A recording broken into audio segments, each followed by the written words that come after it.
Outside is doing what the world always does, turning, breathing, carrying its 10,000 concerns through the dark. And none of it needs you right now. Right now, there is only this quiet, this breath, this voice, soft as candlelight, leading you somewhere ancient and warm and unhurried. Tonight we are going to travel to Persia. Not the Persia of armies and empires, though those existed. Not the Persia of political intrigue and conquest, though that existed too. We are going to a quieter Persia. A Persia of gardens and wine and starlight and roses, and the profound melancholy beauty of a single human life, brief as a candle flame, precious as water in the desert. We are going to sit for a while with one of the most remarkable minds that ever lived. His name was Omar Khayyam, and he has been waiting, across 9 centuries of time, to pour you a cup of wine and ask you a question that will change the way you see everything. Are you ready? Then breathe, and let us begin. Omar Khayyam was born around 1048 CE in the city of Nishapur, in the Khorasan region of what is now northeastern Iran. Nishapur was then one of the great cities of the Islamic world, a center of learning and culture, of trade and philosophy, of poetry and science.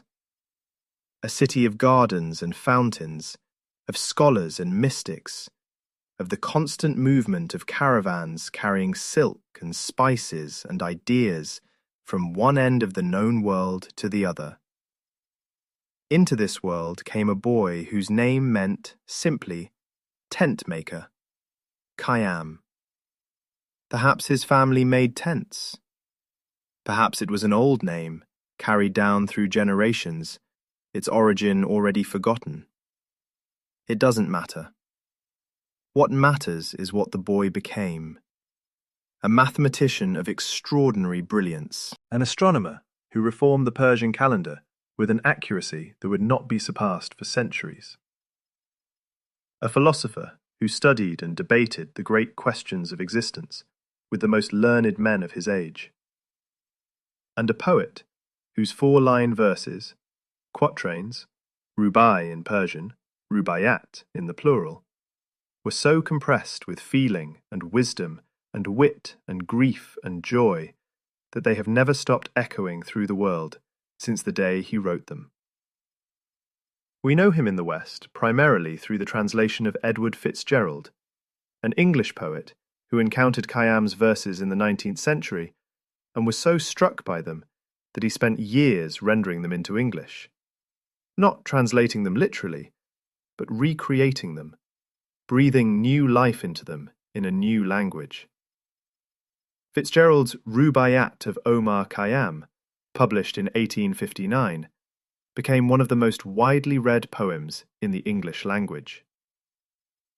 But the original Persian verses are older and stranger and deeper than even Fitzgerald's beautiful rendition suggests.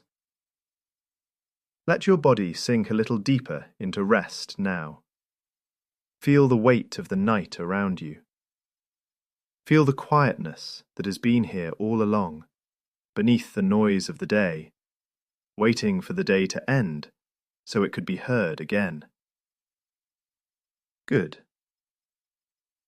Omar Khayyam lived in interesting times, which is to say, difficult ones. The great Seljuk Empire was at its height, bringing stability to some regions and violence to others. Religious orthodoxy was powerful and sometimes dangerous for those who thought freely. The Crusades were beginning at the edges of the known world. The great philosophical debates of the age, between rationalism and mysticism, between orthodox faith and heterodox inquiry, between the claims of reason and the claims of revelation, were alive and fierce, and sometimes deadly. Khayyam navigated all of this with remarkable skill. He served at the court of the Seljuk Sultan Malik Shah, heading a commission that reformed the astronomical calendar. He wrote important treatises on algebra. He was among the first mathematicians to provide a systematic geometric solution to cubic equations. He corresponded with the great minds of his age. He was respected, even celebrated. And in the quiet hours, in the private spaces between his official duties, he wrote his poems. The poems are nothing like his mathematical treatises. They are raw and warm, and sometimes shocking in their directness. They speak of wine and love, and the brevity of life, and the mystery of death, and the absurdity of pretending to certainties that no human being actually possesses. They mock the pious who perform their religion for show. They embrace the sensual world with a joy that borders on defiance. They grieve the passing of everything beautiful with a tenderness that has never grown old. They are, in a word, honest. Radically, disarmingly, beautifully honest. And that honesty, across 900 years, is what still makes them feel like they were written this morning. For you. For this moment. For the particular weight of your particular life. Let your breath slow. In and out. In and out. The first thing to understand about Khayyam's philosophy is that it begins with a clear-eyed acceptance of uncertainty. He was a scientist, a mathematician, a man who had spent his life in the pursuit of knowledge, who understood better than most the extraordinary power of human reason to illuminate the darkness of ignorance. And yet he also understood, perhaps because he was so brilliant, that there are questions reason cannot answer. Questions that have occupied the greatest minds of every civilization and remained, stubbornly, magnificently, unanswered. Where did we come from? Why are we here? What happens when we die? Is there a God? And if so, what does that God want from us? Is the universe indifferent to human suffering? Or is there some larger meaning in which that suffering finds its place? Khayyam looked at these questions and did something unusual. He did not pretend to know the answers. He did not adopt the confident certainties of the religious orthodoxy around him. He did not construct an elaborate philosophical system that explained everything and thereby explained nothing. He said, simply, I don't know. And from that not knowing, from that honest, humble, courageous acknowledgement of the limits of human understanding, he built an entire philosophy of life.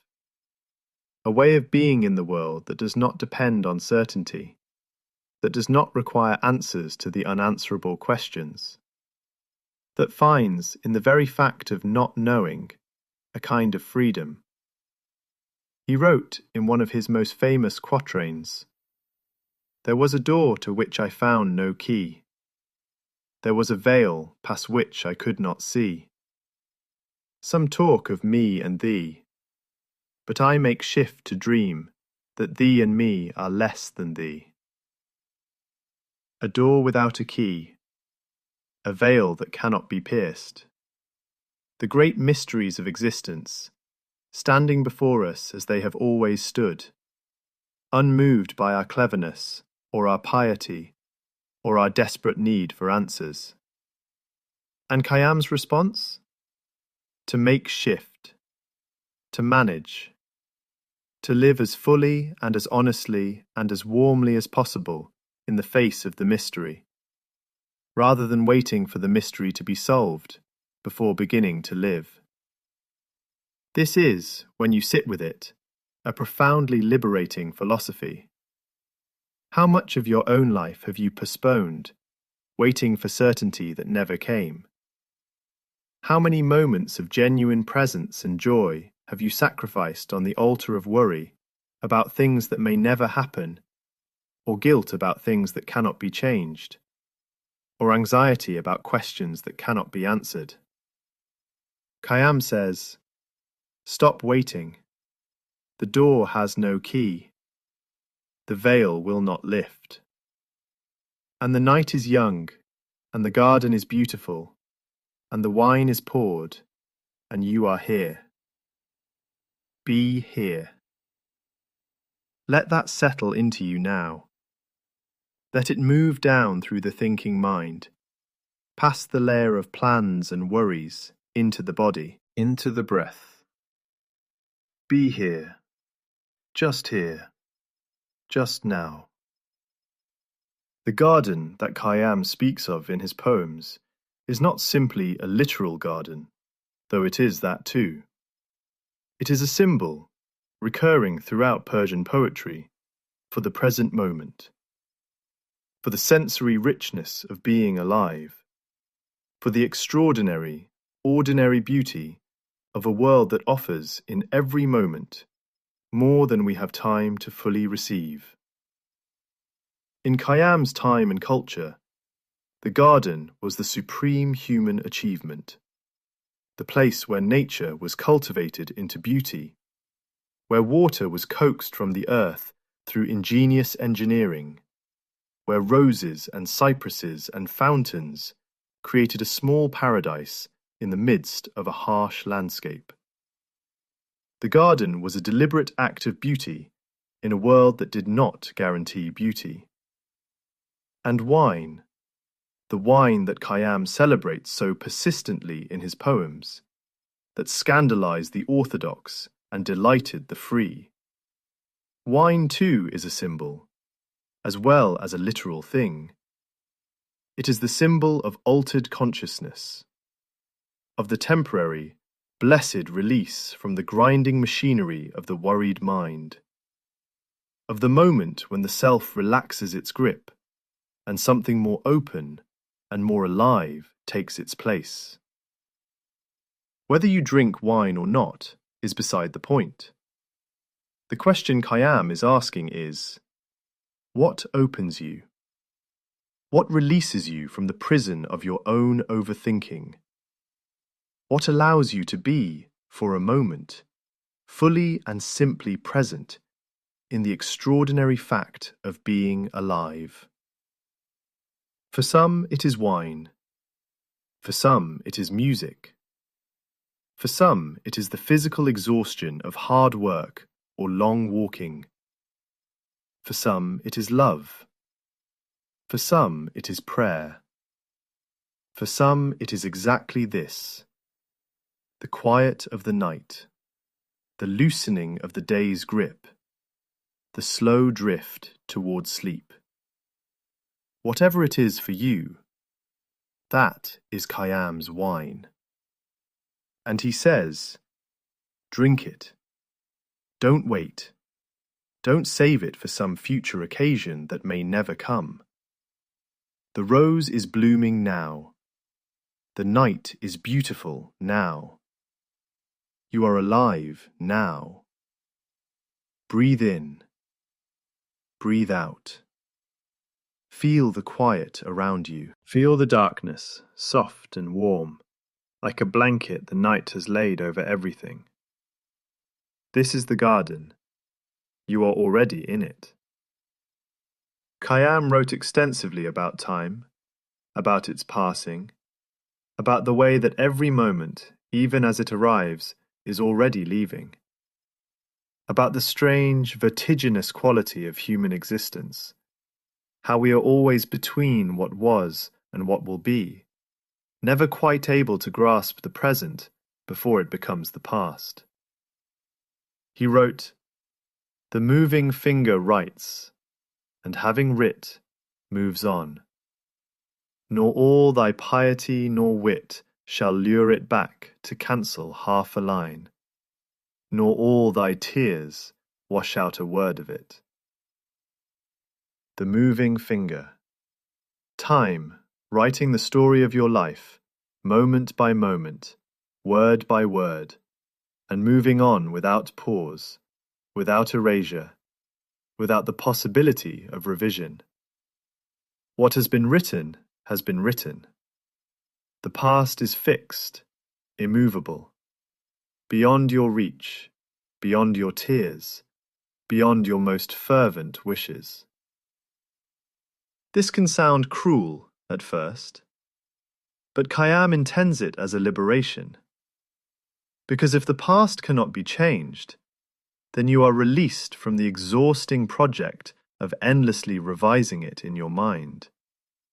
You are released from the guilt that replays old mistakes, from the regret that polishes old losses until they shine with an unbearable brightness, from the fantasy of going back and doing it differently. It is written. It cannot be unwritten, and therefore you can put it down.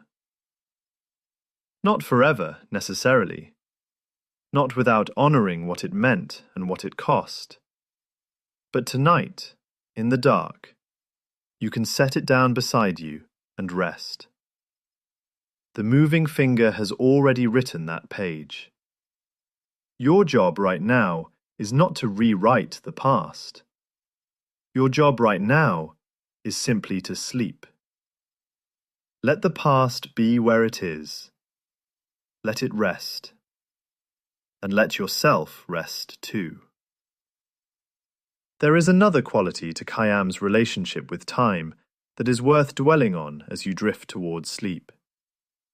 He was deeply, almost obsessively aware of the generations that had come before him. He thought often about the people who had lived on the same earth, breathed the same air, looked up at the same stars before he was born.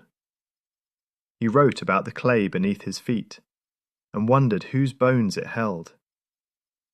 He looked at the roses growing in the garden, and thought of the beautiful faces they had perhaps once been. He drank his wine and imagined all the lips that had kissed the rim of the cup before his. This is not morbidity. This is communion. Khayyam was reaching, across the barrier of death, toward all the human beings who had preceded him, acknowledging them, honoring them, finding in the universality of human experience the love and loss and beauty and grief that every generation has known, a kind of consolation for his own impermanence. You are not the first to lie in the dark and wonder about the meaning of things. You are not the first to feel the sweetness and the sorrow of being alive, all tangled together in a single moment. You are not the first to reach the end of a day with more questions than answers, more tenderness in your heart than you know what to do with, more awareness of the strangeness and preciousness of existence than the daylight hours allow you to express. Every human being who has ever lived has known this. All of them, in their own dark and quiet hours, have lain here where you are lying now, breathing, wondering, feeling the mystery of being alive. You are in excellent company. Khayyam would pour you a cup and say, "Welcome, sit down. There is enough room here for all of us." Let your eyes rest behind their lids now. Let the images of the day drift and dissolve. Let the concerns and plans and unfinished conversations fade back into the background where they belong. Just rest. Just breathe. We are getting to the heart of Khayyam's philosophy now, and it is this: Carpe diem, seize the day. But not in the anxious, grasping way that phrase is sometimes understood. Not the desperate clutching at pleasure before it disappears. Rather, a gentle, grateful, fully present savouring of what is here. The Persian poets had a word for this quality, tarab. It is sometimes translated as joy or ecstasy, but it carries a specific connotation, the joy that is inseparable from an awareness of loss, the sweetness that is heightened, not diminished, by the knowledge that it will pass. This is not a Western idea exactly. In Western culture, we often try to separate joy from grief, pleasure from awareness of mortality. We want the happiness without the shadow. We want the rose without the thorn, the love without the vulnerability, the beautiful evening without the knowledge that it will end. Khayyam says, you cannot have it that way. And if you try to have it that way, you will end up with nothing. Because the joy without the shadow is not real joy. It is a performance of joy, brittle and anxious, always one step ahead of the sorrow it is trying not to feel. But the joy that holds its sorrow honestly, the joy that says, yes, this is beautiful, and yes, it will pass, and yes, I am here for all of it. That joy is real. That joy is full. That joy is tarab, and it has a depth that the anxious pursuit of pleasure can never reach. Think of the most beautiful moments of your life, the ones that still glow in memory. I suspect that many of them carried within them an awareness of their own preciousness, a sense of this will not last, which made you present to them in a way that ordinary moments do not demand. Khayyam understood this. He built his entire philosophy on it. He said, the impermanence is not the enemy of beauty. The impermanence is the source of beauty. The rose is beautiful because it blooms for only a few days. The evening is beautiful because it will become night. You are beautiful because you are mortal, because you are here for only a little while. Seeing and feeling and moving through the seeing and feeling and moving through the world has never existed before and will never exist again. That is not a cause for grief. That is a cause for wonder. Feel that wonder now, if you can. Not straining toward it, just allowing it. The simple, quiet wonder of being here, of being alive on a spinning planet in a vast and silent universe, with a heart that can feel, and a mind that can ask questions, and a body that breathes in the dark without being told to. Breathe in, breathe out. This is the wonder. Right here, right now. Khayyam had a complicated relationship with God, or perhaps more precisely, with the God described by the orthodox religious authorities of his time. He was not an atheist. That concept barely existed in 11th century Persia. But he was deeply skeptical of those who claim to know, with certainty, the nature and will of the divine. He wrote poems mocking the hypocrisy of those who preached abstinence and practiced indulgence in secret. He wrote poems questioning the justice of a God who creates human beings capable of sin and then punishes them for sinning.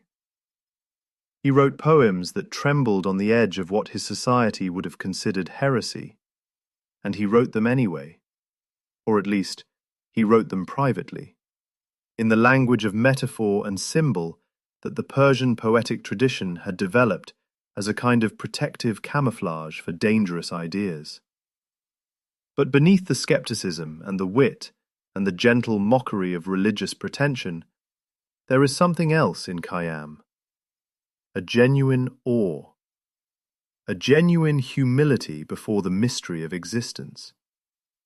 A genuine recognition that the universe is vast beyond comprehension, and that human beings, for all their cleverness, are very small within it. He wrote, "Into this universe, and why not knowing, nor whence, like water willy-nilly flowing, and out of it as wind along the waste, I know not whither, willy-nilly blowing. Into this universe, and why not knowing? We arrive without being asked, we leave without being warned. Between arrival and departure, we flow like water, we blow like wind, carried by forces we did not choose and cannot fully understand. There is something almost tender in this image, the water that flows willy-nilly, not stupidly, not carelessly, but simply following the nature it was given, finding its way through the landscape as best it can.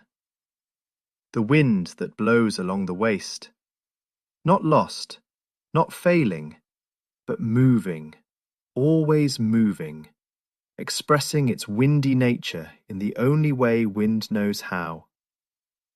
Khayyam is not despairing here. He is marveling.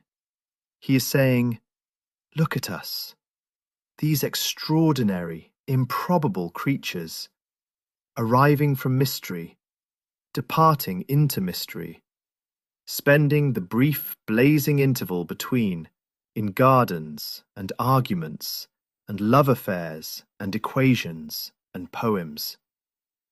What an astonishing thing! What a privilege!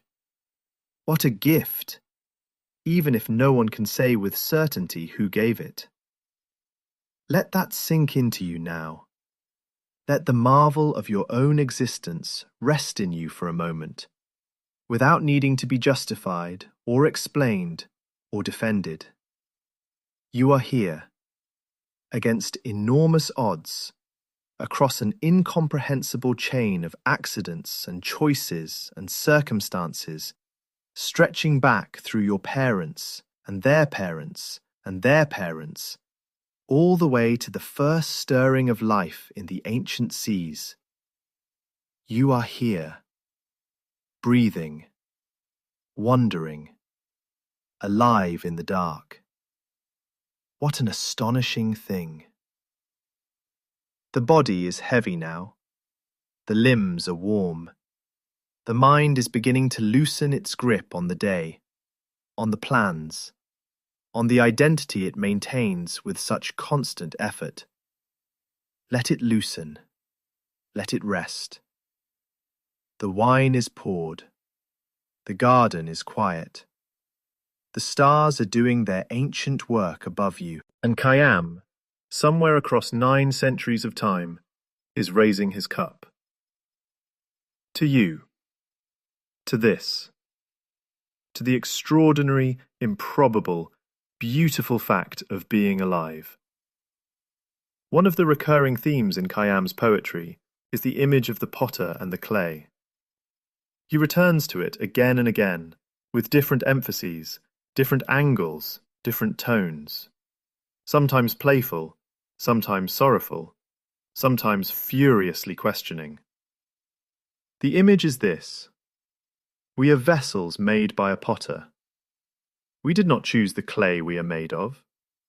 We did not choose the hands that shaped us. We did not ask to be made, and we will not be asked before we are unmade.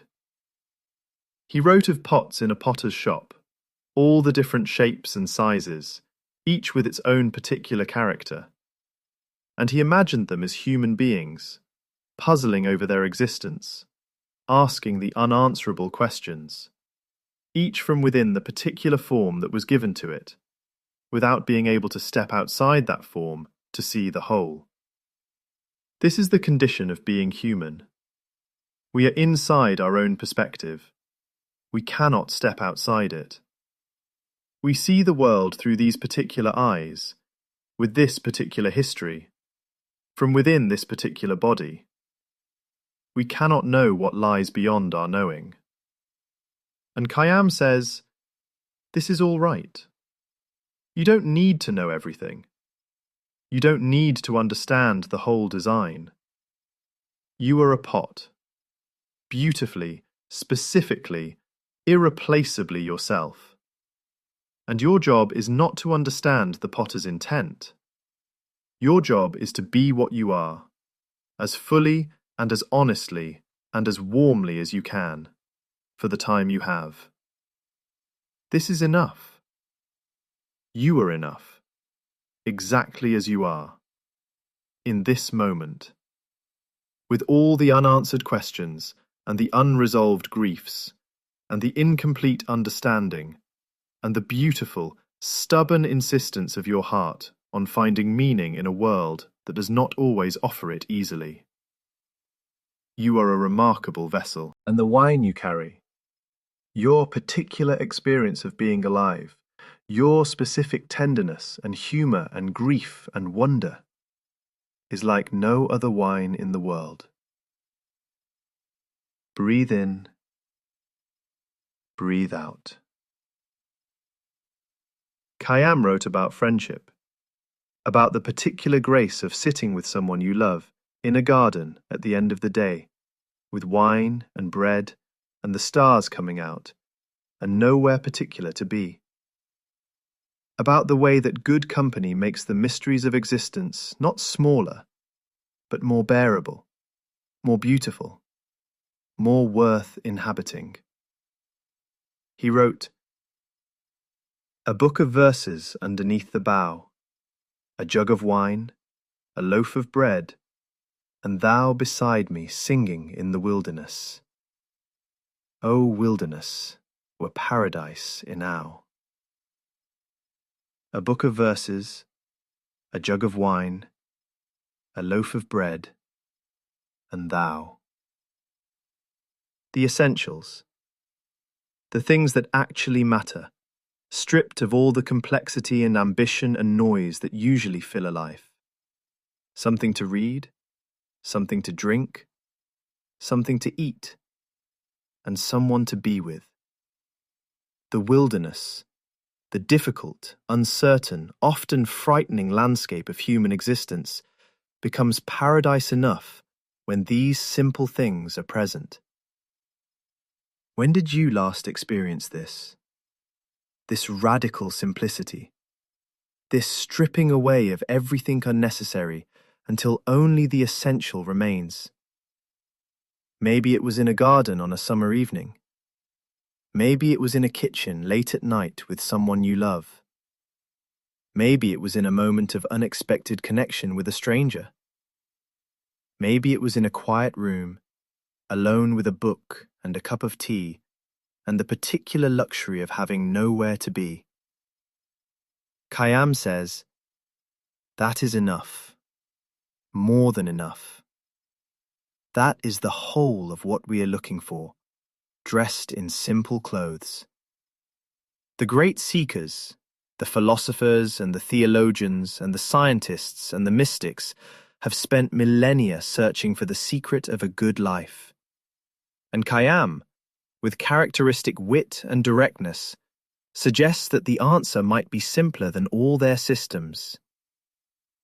Be in a garden. Have something good to drink. Have someone good to be with. Pay attention, that's all. The night is very deep now. The thinking mind is quieting. The body is surrendering, slowly and willingly, to the great democracy of sleep that takes everyone. The wise and the foolish, the young and the old, the certain and the uncertain, into the same dark and restoring depths. Let yourself go there. Khayyam knew about sleep. He knew about the quality of rest that comes when you have truly accepted the day, its gifts and its disappointments, its beauty and its difficulty, and laid it down with gratitude rather than regret. He wrote about waking to find the dawn creeping over the desert, about the freshness of morning after the deep sleep of the just. He knew that the quality of our sleep reflects the quality of our relationship with existence, that those who fight against the nature of things, who rage against impermanence, who demand certainty where none exists, who exhaust themselves trying to control what cannot be controlled, those people do not sleep well.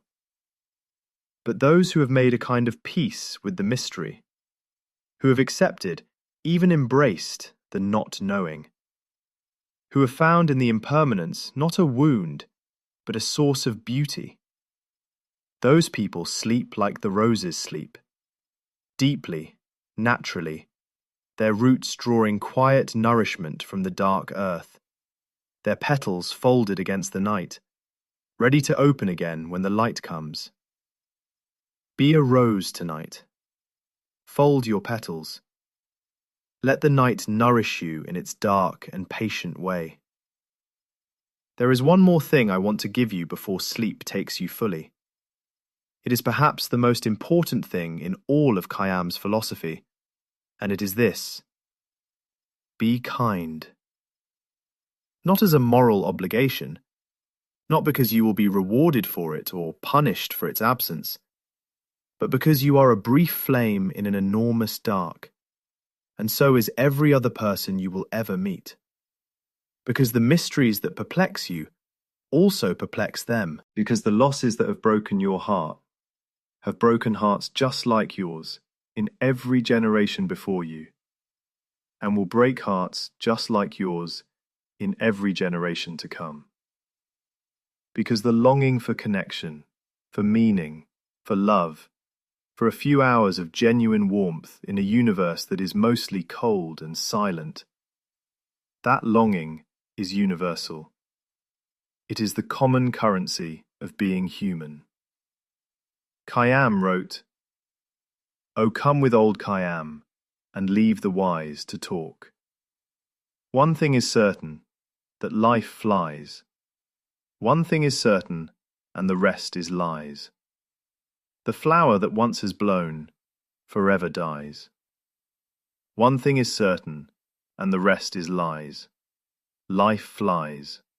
The flower that once has blown, forever dies." In the face of this, in the face of the brevity and the beauty and the mystery, what else is there to do but be kind?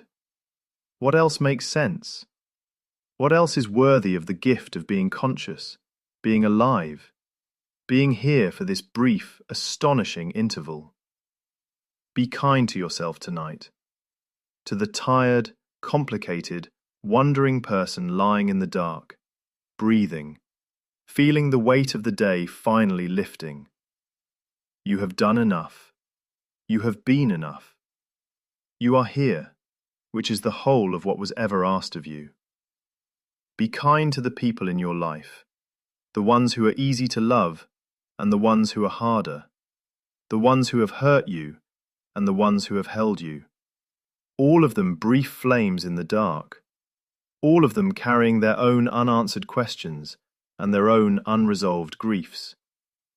Be kind to the world, which is ancient and beautiful and indifferent, and somehow, despite all of that, continuously giving.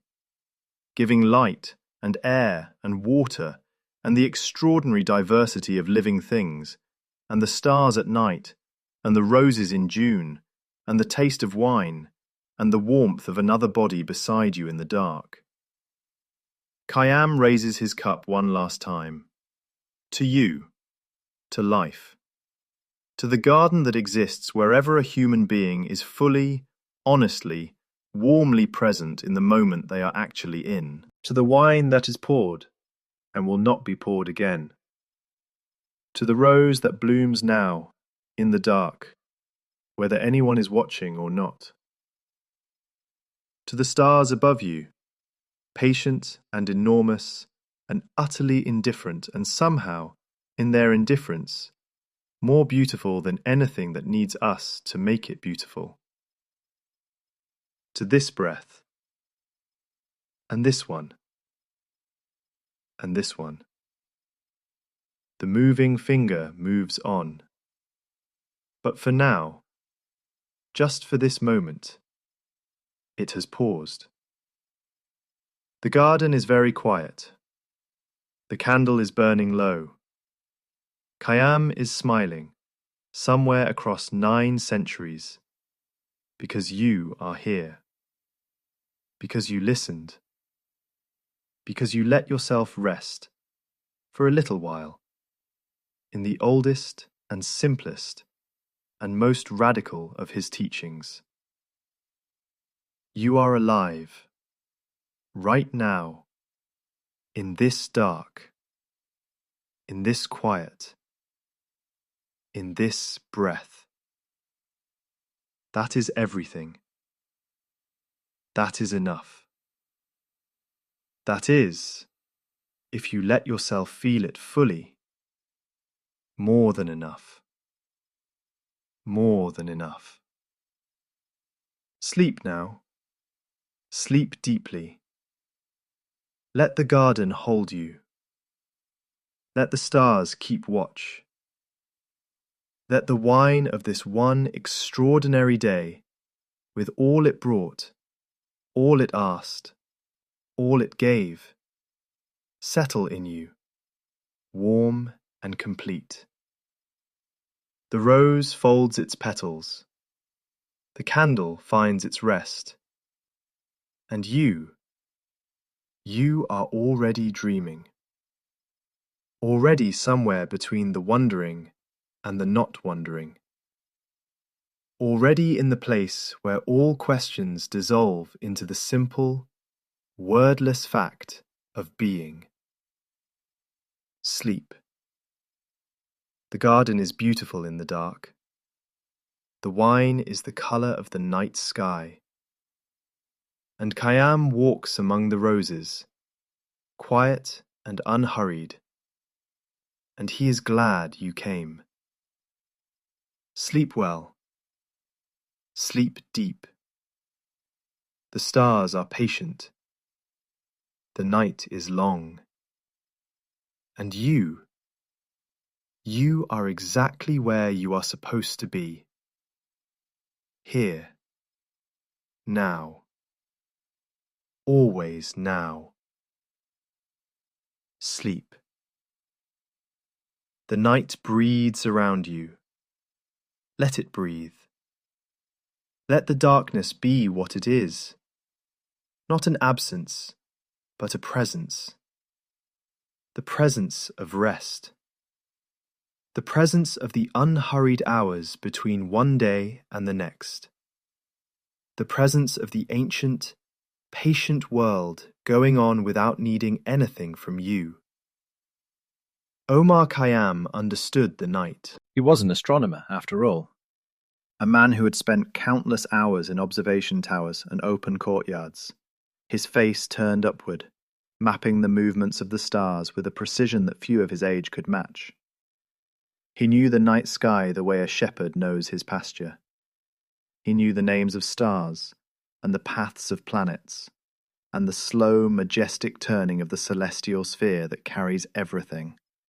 The moon, the constellations, the faint smear of the Milky Way, in its great, unhurried circle. And all that knowledge, all that mathematics, all that precise and beautiful understanding of how the heavens move, it left him more humble, not less. More full of wonder, not less. Because the more you know about the scale of the universe, the more extraordinary it seems that there should be, on one small planet orbiting one ordinary star among billions, a creature capable of knowing it at all. That creature is you. That capacity for wonder is yours. It is happening right now, even as you drift towards sleep.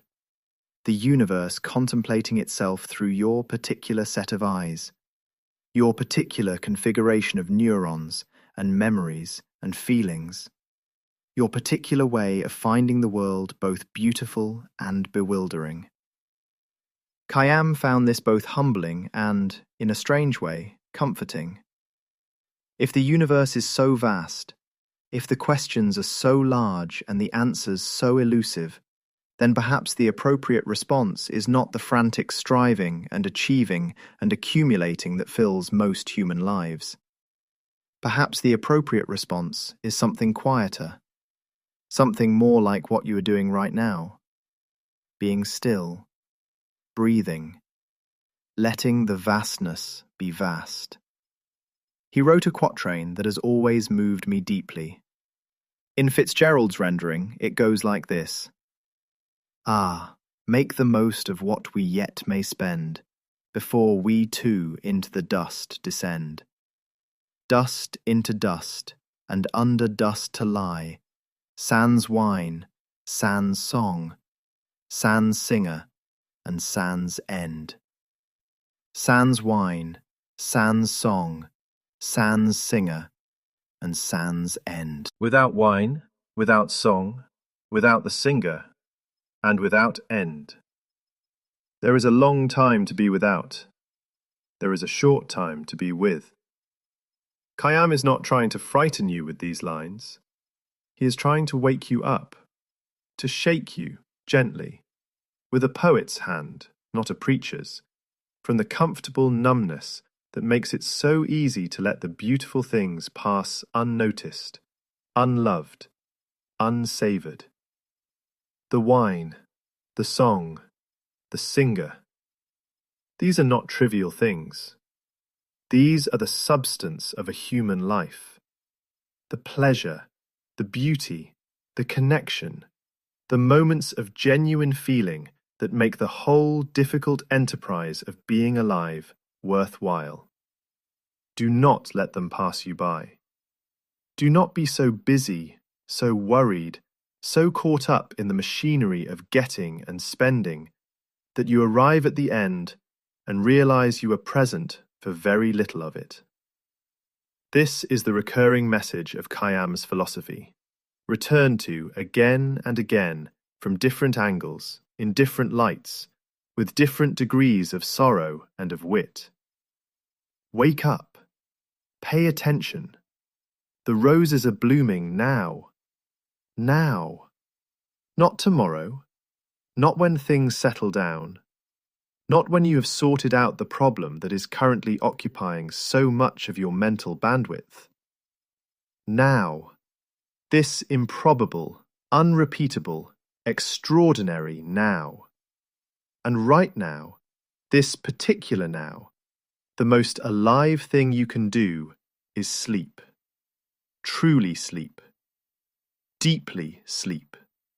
Because your body needs it, and your mind needs it. And the garden of your life cannot bloom in the morning if it is not watered in the dark.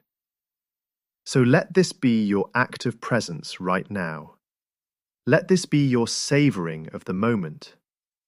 Let sleep itself be the wine you drink, deeply and without guilt, because you have earned it, and because it is good, and because Khayyam, the great advocate for the pleasures of being alive, would absolutely approve. Drink deeply. Sleep well. There is a story, perhaps legend, perhaps true, as so many of the best stories are, that Omar Khayyam was close friends in his youth with two other remarkable men. One was Nizam al-Mulk, who would become one of the most powerful viziers in Persian history, the right hand of the Seljuk sultans, a man of enormous political influence. The other was Hassani Sabah, who would become the founder of the Assassins, the legendary and feared order of political killers that would terrify the Islamic world for 2 centuries. 3 boys, 3 extraordinary destinies. And at the beginning, they were simply friends. Young men full of ambition and intelligence, and the particular hunger of those who sense, even early, that they are capable of more than the ordinary world demands of them. They made a pact, the story says. Whichever of them rose to power and influence first would help the others. And Nizam al-Mulk rose first, and he kept the pact. He offered his old friends positions at court, wealth and influence, and the tools to pursue their ambitions. Hassan took power. He wanted territory and the ability to act. Omar took something different. He took a pension, a modest, regular income that would allow him to live simply and study freely for the rest of his life, without ambition and without the corruptions that come with political power. He chose the garden over the palace, the quatrains over the throne, the freedom of the examining mind over the golden cage of worldly success. This was, in its way, as radical a choice as anything he wrote. A declaration that the life of genuine thinking and feeling and questioning was worth more than any accumulation of power or wealth. That the inner life, the life of the mind that stayed honest, the heart that stayed open, the eyes that kept looking at the stars and the roses and the moving finger and the mystery, was the only life worth having. He got his pension. He got his time. He spent it thinking about mathematics and astronomy and philosophy and the nature of God and the brevity of life and the beauty of gardens in the Persian spring. He wrote his quatrains. He looked at the stars. He drank his wine in gardens that no longer exist, with friends who have been dust for 9 centuries, under a sky that is still there, still turning, still carrying the same stars in their slow circles, indifferent as ever to the small dramas of human life, and somehow, in that indifference, more beautiful than anything that needed us to be beautiful. The sky above you right now is the same sky Khayyam watched from his observatory in Nishapur. The stars above you are the same stars. The darkness is the same darkness. The mystery is exactly as mysterious as it was 1,000 years ago. You are lying in the same universe that Omar Khayyam lay in when he rested from his observations and looked up at the depth of space and felt the same mixture of wonder and humility and gratitude and grief that you might feel right now if you let yourself feel it. You are not alone in any of this. You have never been alone in any of this.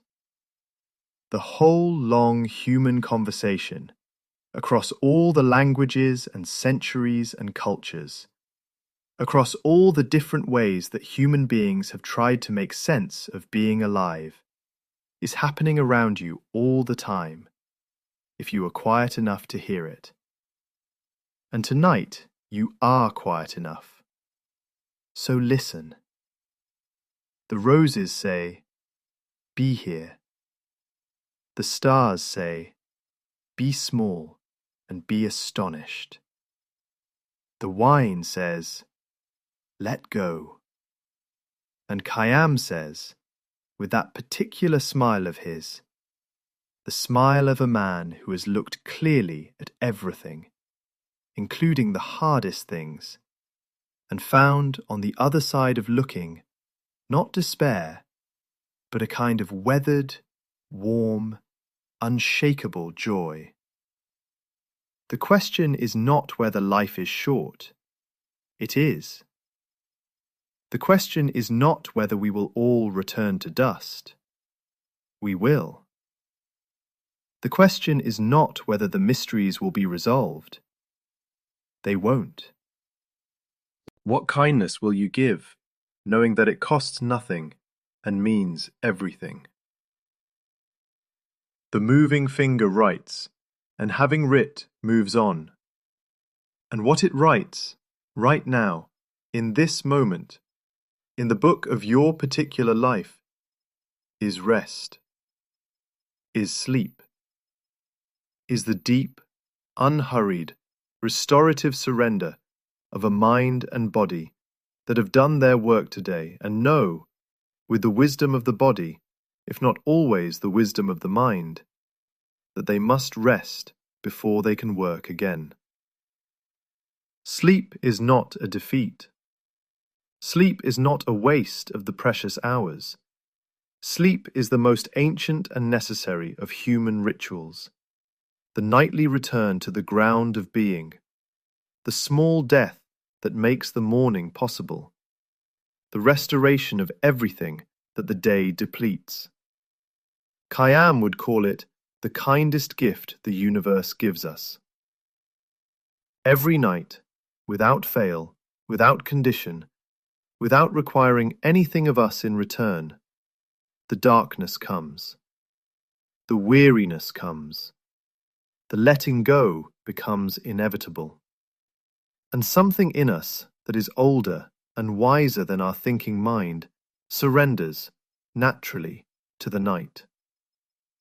You are surrendering now. Feel it. The thoughts are becoming lighter, less insistent, less attached to any particular direction. They are drifting now, untethered, the way clouds drift on a windless day, present, visible, but no longer demanding anything. The body is very heavy, pleasantly, comfortably heavy. The kind of heaviness that feels like being held, like the earth itself has put out a hand and is gently, firmly keeping you here. You are held. You have always been held. By the earth beneath you, by the air around you, by the darkness that is not empty but full.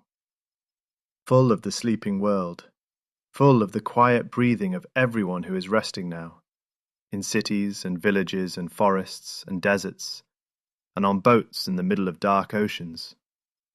All of them surrendering to the same night, all of them trusting the same darkness. You are among them. You belong to this. Omar Khayyam wrote one final quatrain that I want to give you as a gift for the night.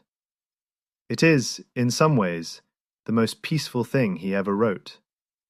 After all the questioning and the wit and the grief and the wine and the roses and the moving finger in the mystery, after all of it, he arrives here.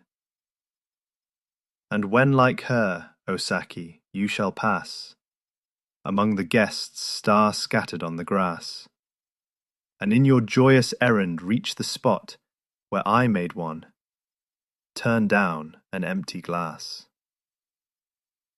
Turn down an empty glass.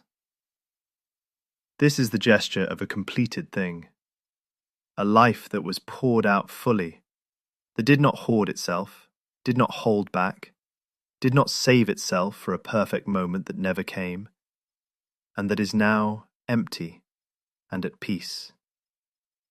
The glass has been drunk, the garden has been sat in, the stars have been watched, the questions have been asked, the wine and the bread and the book of verses and the beloved companion, all of it has been fully, gratefully, warmly received and consumed and savoured and released. Turn down an empty glass. May your life be like that. Not half drunk, set aside because you were waiting for the right moment. Not saved for later, growing stale while you attended to the urgent things that turned out in the end not to matter so much. But poured out, fully, generously, with the wholehearted attention and gratitude and presence that this one extraordinary life deserves. For now, for these quiet hours, you are pouring yourself into rest. This is not an absence of living. This is living. This is the body taking what it needs, the mind releasing what it has been carrying, the whole complicated, beautiful, exhausted self surrendering to the night that has been patient all day, waiting for this moment, this letting go. Khayyam is in the garden. The candle is burning low. The stars are in their places, and you are drifting. Drifting down through the layers of the day, through the thoughts and the feelings and the half-formed plans, down through the memories and the questions, down through the wondering and the not knowing, down through all of it, down to something simple, something quiet, something that has no name and needs no name. The darkness, the breath, the rest. Turn down the glass. Let the garden be still. Let the roses fold. Let the stars do their ancient work. And sleep. Sleep as you have always slept, in the same darkness that has held every sleeping human being since the first night of the world. Held by the earth, watched by the stars, carried by the breath. Sleep. The garden is beautiful. The night is kind. And you are exactly where you are supposed to be. Here. In this. Always this. Always now. Sleep well, friend. Sleep deep. Omar Khayyam raises his cup one final time. To the mystery. To the beauty. To the brevity. To you. The breath moves through you like a slow river. In and out. In and out. You don't need to manage it. You don't need to make it deeper or slower or more correct. It knows what to do. It has always known what to do. Long before you had a single conscious thought, this body was breathing. And it will breathe long after the last thought of the day has dissolved into the warm dark of sleep. Trust it. Trust the body's ancient wisdom. Trust the night's ancient patience. Khayyam trusted both. He was a scientist, yes. A man who measured and calculated and reasoned with extraordinary precision. But he also understood that there are things beyond measurement. Things that the calculating mind cannot reach. Things that can only be felt, only be tasted, only be received in the quiet moments when the mind stops insisting on understanding everything. He called this the secret. The hidden thing at the center of existence that philosophy approaches but never quite grasps, that religion gestures toward but cannot fully name, that science illuminates from the outside without ever getting inside. The secret is not a proposition, it is not a belief, it is not a doctrine, it is a feeling. The feeling of being fully, presently, gratefully alive. The feeling of the wine on the tongue, and the stars overhead, and the rose in the hand, and the friend beside you, and the night around you, and the mysterious, beating, wondering heart inside you. That is the secret. You have felt it. Perhaps not often. Perhaps only in glimpses, in unexpected moments when the ordinary world suddenly became luminous, when you were stopped in your tracks by the sheer, improbable beauty of being here. But you have felt it, and the feeling was true. More true, perhaps, than anything else you have ever known. Khayyam spent his life in pursuit of that feeling, not by chasing it, which never works, but by creating conditions for it, by sitting in gardens, by drinking wine with people he loved, by watching the stars, by writing quatrains that tried to catch, in 4 short lines, the whole impossible weight of a human moment. He was not always successful. No one is. But he was honest about the trying. And there is a grace in that honesty that has outlasted his empire and his century and his world. His poems are still being read. His questions are still being asked. His roses are still blooming, in imagination, in every language into which his verses have been carried. Because the questions he asked are your questions too, and the longing he felt is your longing too. And the brief, brilliant, bewildering life he lived was, in all the ways that matter, your life too. One human being, one dark, one breath, one mystery. Unfolding. Always unfolding. Let yourself unfold now into sleep. Let the petals fall. Let the glass be empty. Let the garden grow still and quiet, and full of the particular peace that only the deepest hours of the night can bring. The stars are patient. The earth is kind. And somewhere, in the accumulated memory of the world, an old Persian poet is sitting in a garden that exists outside of time, watching the night, feeling the mystery, and raising his cup one more time. To you, to this, to the extraordinary privilege of being alive and awake enough to wonder. You have wondered well today. Now rest. The wondering will be here in the morning. The garden will still be beautiful. The stars will still be turning. And you will wake, renewed, ready to pour yourself again into the day with everything you have. All your questions, and your tenderness, and your imperfect, astonishing humanity. But that is morning. This is night. And the night asks only one thing of you. Let go. Let go. Let go. Sleep. The roses are folded. The candle is out. The stars are moving in their ancient circles. And you are the garden, resting. You are the wine, at peace. You are the moving finger, paused.